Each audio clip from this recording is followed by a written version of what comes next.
Regarde ça. Qu'est-ce qu'elle est belle. Regarde ça le bébé. Dis-moi.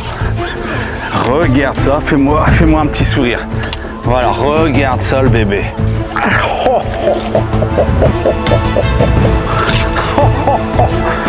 si je pouvais m'embrasser.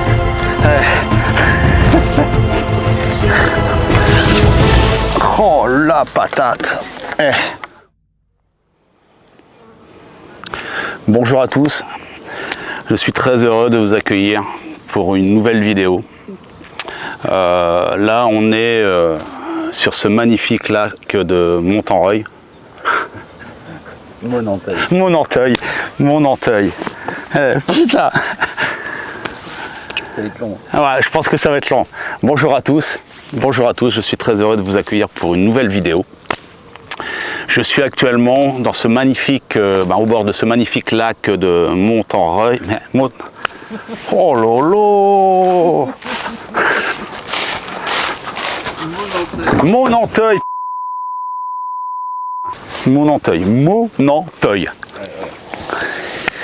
Allez, on reprend.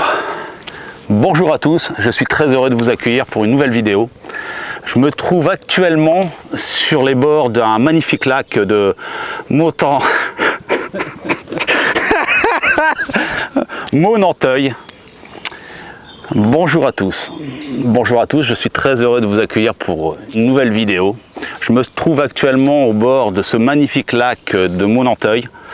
Alors ce lac se situe dans le département de l'Aisne. C'est magnifique, vous pouvez le constater, c'est vraiment magnifique. Donc après réflexion avec Emilien, on a décidé de vous présenter une vidéo sur la pêche aux méthodes. Ça s'y prête vraiment bien, longue distance, donc une pêche aux méthodes à longue distance. Quand je dis longue distance, je vais commencer à 70 mètres, après je verrai en fonction de la pêche. Alors il y a un challenge, le challenge c'est que je ne connais pas le plan d'eau.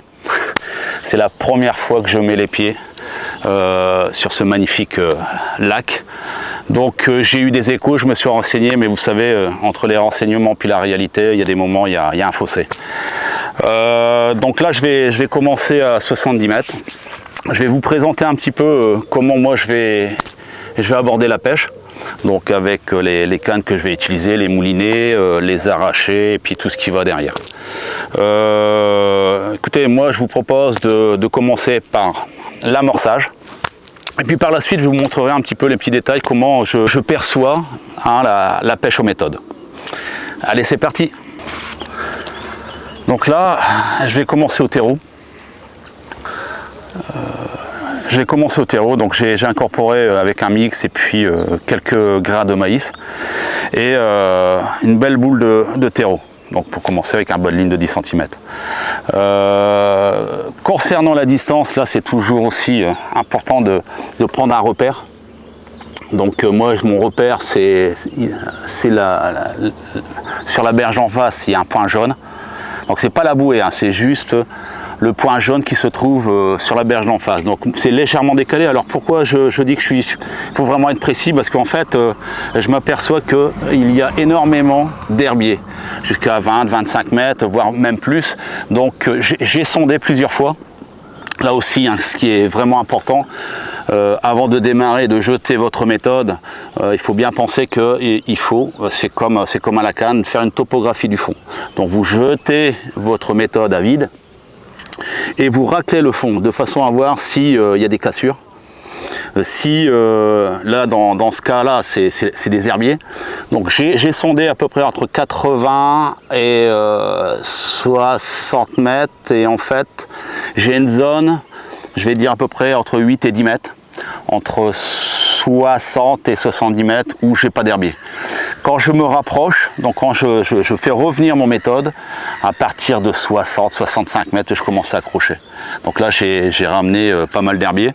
Donc le but, c'est de pêcher correctement, de trouver un plat qui soit vraiment propre. Donc voilà, j'ai décidé de caler ma canne et ma longueur de pêche à 70 mètres pour commencer. Après, comme je vous l'ai dit, je ne connais pas le plan d'eau. Bon, il y a des carpistes. Je me dis quand même quelque part, il y a du poisson à faire. Là aussi un point Donc quand tout à l'heure je vous disais que je me suis renseigné, ben, en fait, bien sûr, chez mon pote Franck Leplat qui m'a conseillé, donc conseillé, je me méfie, salut Franck, de venir ici pour faire la vidéo. Et c'est vrai que c'est magique, c'est beau. Alors j'espère vous présenter quand même quelques beaux poissons et puis de passer un très très bon moment. Allez, c'est parti. Donc là aussi,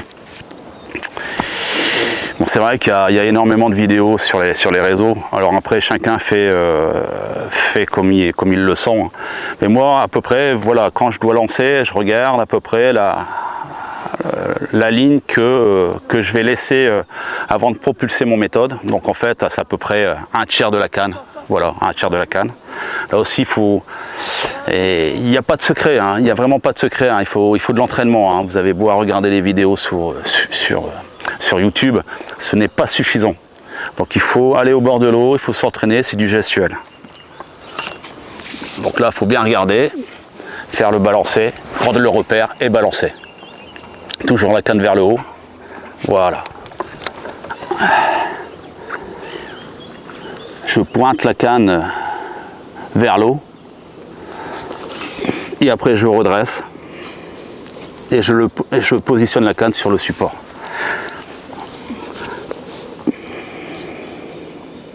Donc là aussi, il y a un point essentiel, c'est la fréquence d'amorçage. On a tous des compteurs. Ben moi, tout au moins, les compteurs... ils ont plusieurs fonctions. Les compteurs ont plusieurs fonctions. Alors pour les carpodromes, il y en a qui s'en servent justement pour compter les poissons. Moi non, moi c'est honnêtement, avec l'habitude c'est dans la tête. Donc je peux me tromper de 1 ou 2 kilos. Mais c'est dans la tête, c'est avec l'habitude. Moi je l'utilise uniquement pour le feeder. Alors le feeder, le méthode, voilà, pour les deux. En fait, ça me sert justement pour la fréquence d'amorçage, mais aussi à quel moment j'ai la touche. Si c'est au bout de 3 minutes, 4 minutes, 5 minutes, 6 minutes. Et en fonction de ça, j'essaie de gérer la fréquence. Donc quand je dis la fréquence d'amorçage. De toute façon, tout à l'heure, je vous montrerai avec... il faut savoir que j'ai fait les beaux-arts. Et c'est pour ça que j'aime bien vous montrer mes dessins. Je vous expliquerai par un petit dessin tout simple, c'est toujours beaucoup mieux. Alors là aussi, c'est des petits détails, et que ce soit sur une pêche aux méthodes, au feeder classique, à la canne. Ce qui est important aussi, c'est de regarder un petit peu l'environnement. On peut s'apercevoir qu'il y a énormément d'herbes. C'est pour ça que j'ai mis quand même ma station assez haute, de façon à pouvoir essayer de monter, et puis mon support, de monter un maximum ma canne. Comme ça, au moins, ma ligne, elle vient au-dessus des herbiers, parce que si vous avez tendance à venir à ras de l'eau, ce qui va se passer, c'est que, comme je pêche quand même assez loin, le corps de ligne, quand je dis le corps de ligne, c'est le fil qui se trouve dans la bobine, ça c'est le corps de ligne, va venir taper les herbiers, et c'est pas le but. Après, c'est vrai qu'il faut être patient en méthode, donc c'est une pêche de construction. C'est pas comme à la canne où on jette 8, 9, 10 litres d'amorce. Là, on jette à peu près 25, 30, 35 grammes de mix ou de pelé, ça dépend ce que vous avez choisi. Et donc, il faut construire. Là, ça fait 4 minutes que j'ai jeté, je laisse encore 1 minute et puis je vais relancer. Donc, je me suis tablé sur 5 minutes. Tous les 5 minutes, je dois relancer le méthode. Ça, c'est une pêche de... faut être patient. Alors c'est vrai qu'il y a des endroits où au bout de 5 minutes vous avez la touche, et puis d'autres, c'est un petit peu plus compliqué. Alors ici, je connais pas du tout, mais vraiment pas du tout. Et en tout cas, une chose est sûre, c'est qu'il fait beau. Ça, c'est vraiment bien, parce que par rapport à ma dernière vidéo, ça a été... c'était dur. Alors les herbiers, c'est marrant parce que en bordure, on dirait que c'est de la mousse. Alors jusqu'à 20-25 mètres, mais j'ai aussi, on appelle ça des cheveux de sorcière. J'ai ramené des cheveux de sorcière de ce style. Voilà. Vous voyez. Et ça, c'est pas bon, quoi. Donc j'espère que 70 mètres, d'après comment j'ai raclé le fond, je pense que c'est la bonne distance. Alors il y a peut-être aussi un coup à 40 mètres, hein, mais quand j'ai jeté à 40 mètres, j'accroche sans arrêt. Donc j'ai pris l'initiative de jeter là-bas. Et puis de toute façon, le but c'était de vous présenter quand même une pêche à longue distance. Hein. Alors il y en a 70, 80, 90, 100, voire au-delà. Hein, voire au-delà. Alors il y a une règle quand même qui est vraiment importante hein, dans la pêche aux méthodes et même aux feeders traditionnels. Hein. C'est le matériel. Le matériel il est vraiment important. Là j'utilise une pro distance de 150 grammes sur une méthode de 45 grammes. D'accord. Donc avec le mix hein, que j'ai mis dessus, il faut compter aller une trentaine de grammes. Hein, on n'est pas loin des 80 grammes. Donc vous n'allez pas utiliser une canne de 60 grammes pour jeter une méthode de 80 grammes. Ça, vous risquez de casser la canne et vous n'aurez pas assez de nerfs pour pouvoir propulser le méthode. Donc ça c'est vraiment important de pouvoir choisir aussi la canne qui soit vraiment adaptée sur la pêche que vous avez choisie. Et là entre autres, hein, j'ai pris une 4,30 m pour une 150 grammes, une canne magnifique. Franchement, superbe canne. 80 grammes de propulsion sur une canne qui en propose 150, c'est vraiment le bon compromis. Là, vous pouvez appuyer pour pouvoir propulser le méthode.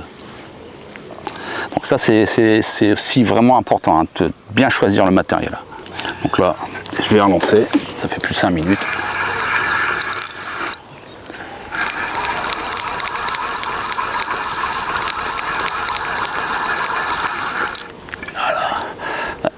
Là, c'est quand même incroyable, c'est qu'arrivé à 40 mètres, là, j'accroche.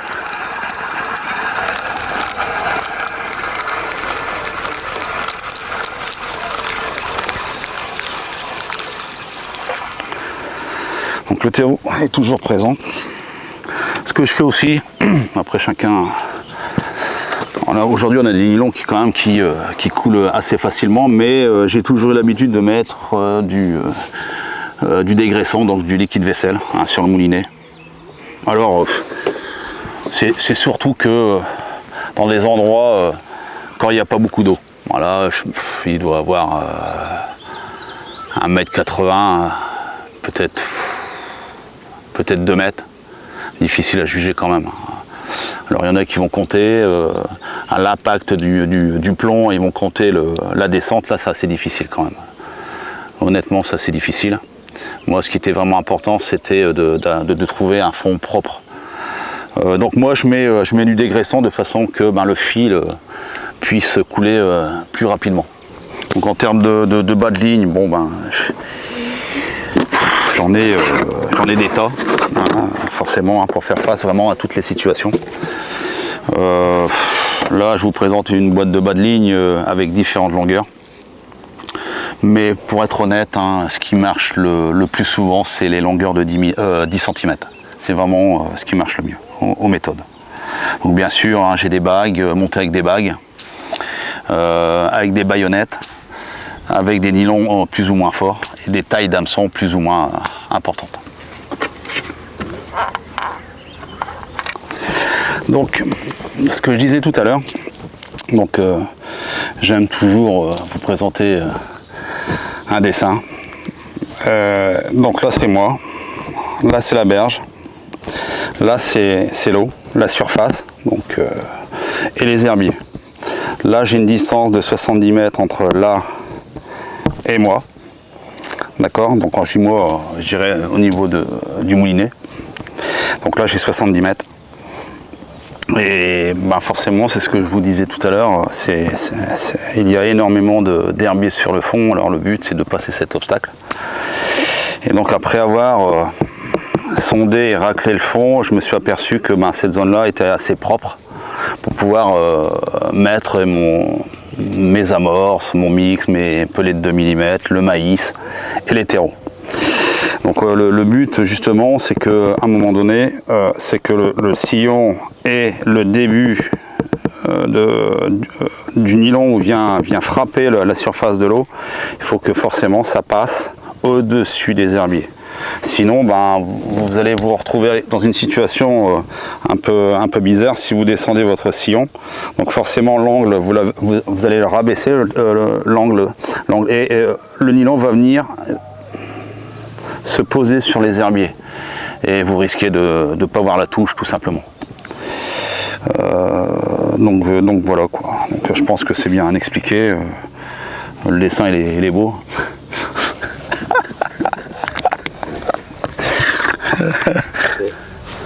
Ouais.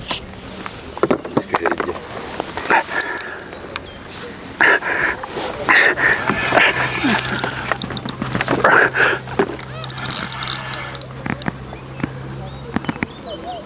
Alors là aussi, je fais ça. C'est que c'est aussi simple. C'est pour essayer de passer cette masse d'herbe. Donc plus je mets ma canne en hauteur et plus j'aurai de facilité à faire monter le poisson. Donc là aussi j'ai tendance à tirer un peu plus parce que si ça se tanque dans les herbiers, ça va être compliqué pour pouvoir l'avoir. Donc le but c'est de pouvoir monter le poisson. Oh là là, ça tape. Là je le sens, je sens que je sais pas ce que c'est comme poisson, mais je sens que ça vient taper dans les herbiers.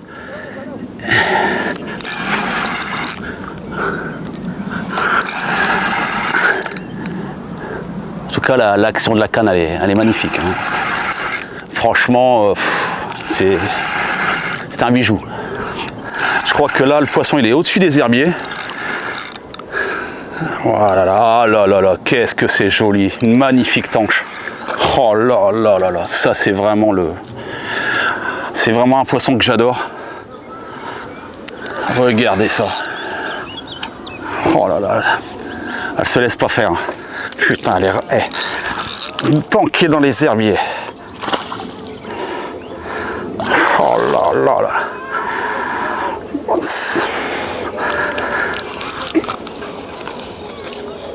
Voilà ma petite, viens ici ma petite, voilà.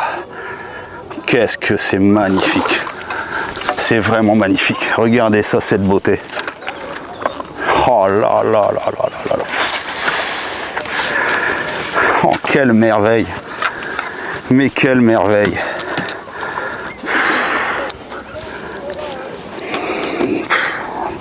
J'ai du mal à trouver mes mots. Tellement qu'elle est belle. Je vais vous montrer ça.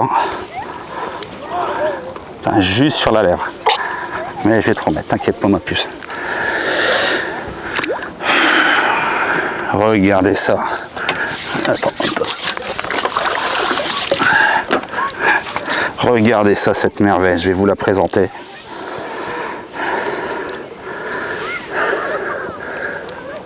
Ah oui. Elle ne veut pas se laisser faire, mais c'est pas grave. Allez, je recommence l'opération. Je vais te remettre à l'eau, ma pu. Mais t'inquiète, regarde ça. C'est magnifique.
Pour conclure cette belle journée, cette belle vidéo, déjà je voulais remercier Emilien. On a passé un super moment. Merci Emilien. Le lac, je reviendrai. Franchement, je reviendrai parce que c'est vraiment un super endroit. Hormis, bon, ben, il a fallu que je m'ajuste. Il m'a fallu un petit moment avant de comprendre. Mais néanmoins, l'idée de départ, de sonder correctement, d'essayer de trouver une zone où il n'y a pas d'herbe, ça c'est déjà pas mal. Et puis après, je pensais faire quand même quelques carpes. On m'avait dit qu'il y avait des carpes. Finalement, j'en ai pas touché. Donc à partir de là, au bout d'un certain temps, je suis descendu en nylon, donc en bas de ligne, parce qu'au départ, j'étais parti sur du 22 centièmes hameçon de 12. Donc comme c'était quand même une pêche assez technique, à un moment donné il a fallu descendre en nylon et en taille d'hameçon. Voilà. Concernant les èches, donc j'avais essayé des wafters micro couleur rose. J'ai fait un poisson, puis rien. Et la majorité des poissons que j'ai pu faire, c'était au terreau. Je trouve que de toute façon les 3/4 de mes poissons que j'ai pu faire, c'est au terreau. Pourtant j'ai jonglé avec les couleurs de différents diamètres de dumble ou after, mais sans résultat. Que dire d'autre? Ce magnifique lac, c'est vraiment top. Parce que le jour où elles sont décidées, je pense qu'il y a vraiment une très très belle bourriche à faire. Je suis content du résultat. Je vous montrerai dans quelques minutes les poissons que j'ai pu faire. Franchement, sont juste magnifiques. C'est magnifique. J'ai pas d'autres mots. Et puis, pour ceux qui ont toujours des doutes sur les cannes à employer sur des pêches de longue distance, les moulinets, c'est ce que je dis à travers cette vidéo.